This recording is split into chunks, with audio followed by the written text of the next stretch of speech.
Well, we love coming out to Little Prince of Oregon. I'm with Ryan, and actually they're one of our sponsors, and we come out every so often and have a plant pick of the week. So what's the plant pick this week? So plant pick of the week is this week is the Abutilons, which are also called flowering maples.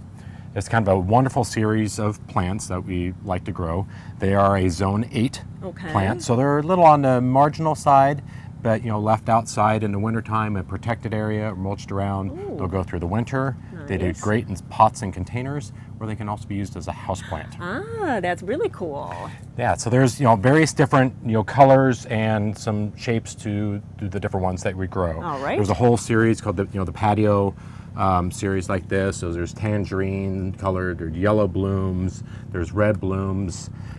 They do great because they bloom all summer long. And these will stay a little bit smaller maybe? Well, they'll stay a little more compacted. You can keep them, depending on how you're pruning them, anywhere from a foot tall, but they can grow up into a large shrub where they can get up to 3 feet. Nice. And you said sun, and so do we want to fertilize a lot? They would. They're kind of a heavier feeder because they're putting out a lot of blooms and a lot of flowers continuously, so they are taking up all that nutrients, so they do need to have the food to keep them going. All right. And then look at this. This doesn't even have to bloom for me. That's cool. Yeah, so with the fun foliage on these, so this guy here, this is the Abutilon, this is the Thompsoni.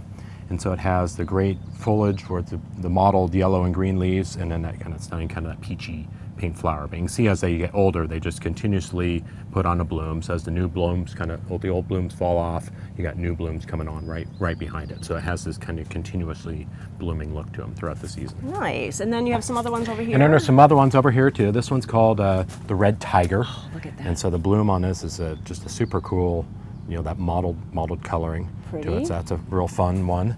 And then another one that's kind of an interesting different one. This is called Abutilon megapotamicum. So the bloom is a little bit different flower.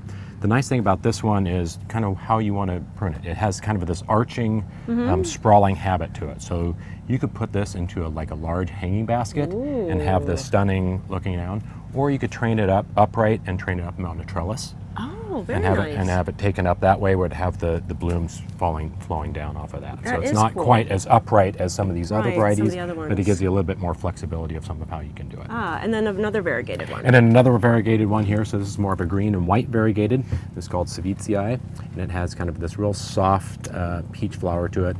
Doesn't show up quite as well, but the foliage is so stunning that it's still worthy of growing those. Very pretty. And then one more form. So tell us about what we can do with this one. Right, so a couple different ways you can do. Some of these have been pruned out where you've kind of pinched the tops and make them more bushy and full. But you could also take one like this that's more of a kind of a single stem. Right. And if you started plucking off, and pruning off these bottom stems, you can make a single trunk out of this and prune it into making like a patio tree. That would so if you wanted a nice focal point of something in a pot or a container and still have your plantings underneath, you could train these to make them a patio tree. Because people sometimes don't have a big yard, a big garden, and so to do it as a patio tree would be kind of fun to have there. Yeah, and it's and then getting that much bloom off of something that comes back year after year is super nice. And tell us about the pollinators too. The pollinators, you're definitely going to get, having that deep throat. The hummingbirds love to get in there. Get it, and the butterflies will also get into those too. It's really a well-rounded plant for anything. It is, and a wide range of colors. So there's definitely a spot that you can have in your yard that will give you these.